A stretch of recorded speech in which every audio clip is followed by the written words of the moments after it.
Champions লিগের দ্বিতীয় সেমিফাইনালের প্রথম লেগে মুখোমুখি হয়েছিল অ্যাথলেটিকো মাদ্রিদ এবং আর্সেনাল। ম্যাচটি কিন্তু একটি বোরিং ফুটবল ম্যাচ হয়েছে। এই ম্যাচে অ্যাথলেটিকো মাদ্রিদের মাঠে 1-1 গোলে সমতায় শেষ হয়েছে ম্যাচটি। ম্যাচে দুই দলের কোনো দলই ওইভাবে ভালো ফুটবল খেলতে পারেনি, বরং দর্শকরা একটি বোরিং ম্যাচ দেখেছে। ম্যাচে দুইটি গোল হয়েছে, দুইটি পেনাল্টিতে হয়েছে। ম্যাচের 44 মিনিটে আর্সেনালের ভিক্টর ইয়োকারেস প্রথম গোলটি করে আর্সেনালকে 1-0 ব্যবধানে এগিয়ে দেয়। পরবর্তীতে ম্যাচের দ্বিতীয় হাফে 56 মিনিটে জুলিয়ান আলভারেজ একটি গোল করলে ম্যাচে কিন্তু 1-1 ব্যবধানে সমতা আসে। অতি আশ্চর্যের বিষয় এই যে এই ম্যাচটিতে দুইটি গোল হয়েছে, দুইটি কিন্তু পেনাল্টিতে হয়েছে।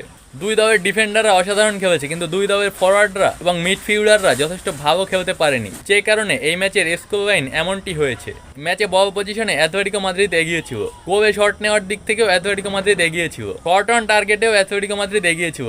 কিন্তু অবাক করা বিষয় এই যে এই ম্যাচে কিন্তু মাত্র 6টি শট অন টার্গেট হয়েছে, অর্থাৎ দুই দলের ফুটবলাররা মাত্র 6টি শট টার্গেটে রাখতে পেরেছে। আর প্রথম সেমিফাইনালে ওভারঅল 9টি গোল হয়েছে, অর্থাৎ বোঝাই যায় দুই ম্যাচের মধ্যে কতটা পার্থক্য রয়েছে।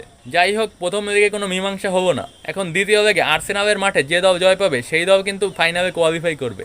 কি মনে হচ্ছে কোন দল ফাইনালে কোয়ালিফাই করতে চলেছে জানাতে পারেন। পাশাপাশি এই মৌসুমে কোন দল চ্যাম্পিয়ন হবে তাও জানাতে পারেন।